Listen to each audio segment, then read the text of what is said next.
How to add stickers to WhatsApp. Hey everybody, welcome back to our channel. In today's video, we will show you how to add stickers to WhatsApp in just a few simple steps.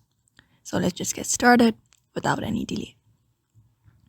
First of all, open up the WhatsApp and you'll be finding this interface when you're logged in. And you can head over to the chat where you want to send a sticker. For example, this one right here.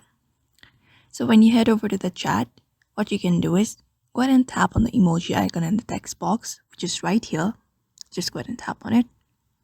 Once tapped on it, you can go ahead and browse up the stickers here. So here, you can find different stickers option. You can look up for the stickers here available. You can look up for the stickers. And once done, once you find the sticker, you can go ahead and you can also add up sticker packs here.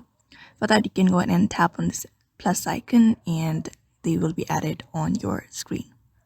So what you can do in order to send it is just go ahead and download it. After the download is completed, you can just tap on the sticker to send it, and that is it. That is how you can send stickers in WhatsApp. So if this video helped, give it a thumbs up and don't forget to subscribe for more quick tips, and I will see you on the next one.